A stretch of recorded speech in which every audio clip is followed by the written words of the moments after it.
আমার আজকের recipe chilli prawn, তার জন্য যা যা লাগবে একটু দেখিয়ে দিলাম।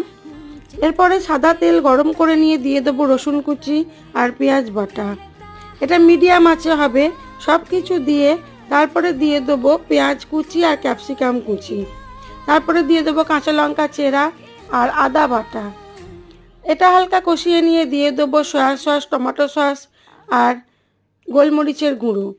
তারপরে দিয়ে দেবো চিংড়ি মাছটা আর দেবো স্বাদ মতো নুন। সব কিছু দিয়ে ভালো করে কষিয়ে নিয়ে দিয়ে দেবো টমেটো সস আর কর্নফ্লাওয়ার গোলা জলটা দিয়ে মিডিয়াম আঁচে বেশ কিছুক্ষণ হতে দিলেই হয়ে যাবে চিলি প্রন। ভিডিওটি ভালো লেগে থাকলে লাইক, শেয়ার, কমেন্ট অবশ্যই করবেন। আর নতুন বন্ধু হয়ে থাকলে একটা সাবস্ক্রাইব করে দেবেন। সবাই ভালো থাকবেন, সুস্থ থাকবেন, নিজেদের খেয়াল রাখবেন।